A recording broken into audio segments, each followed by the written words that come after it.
that artificial famine that was created by Stalin regime, basically targeted at Ukrainian population. And what we're witnessing today is no different. In 1932 and 1933, Soviet Union leader Joseph Stalin ordered food seizures aimed at starving Ukrainian peasantry, resulting in the deaths of millions of Ukrainians. 2022 marks the 89th anniversary of the Holodomor. Both my grandparents were famine survivors, and the stories they were telling about famine are horrific. You know, they had absolutely nothing to eat. Everything was confiscated. They survived only because they could eat leaves and grass, and they ate all the rats and mice.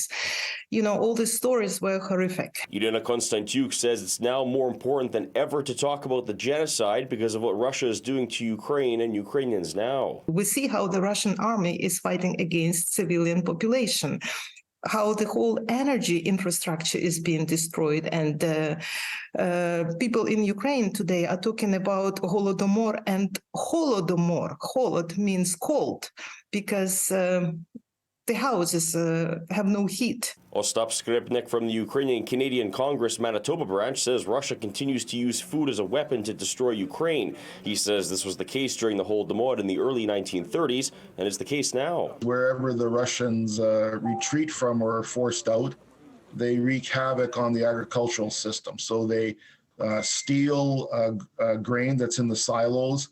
They export that to Russia to be sold abroad, obviously. Any other food products they can. And if they cannot, steal it, they'll destroy it. Skripnik says Russia is not just destroying food, but is destroying Ukrainian culture in the occupied areas. Recently liberated Kherson, the art gallery, the local museum was completely looted.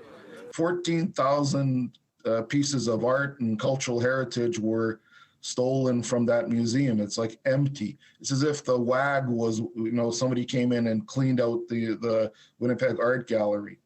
And this is, again, another example, maybe not of a physical genocide, but of a cultural genocide, which is being perpetrated by the Russians. Konstantiuk says it's more important for Ukrainians like herself to not lose hope. Russia is repeating itself again and again. So we're witnesses of a horrific act of genocide in the 21st century. In Winnipeg, Alex Carpa, City News. Next on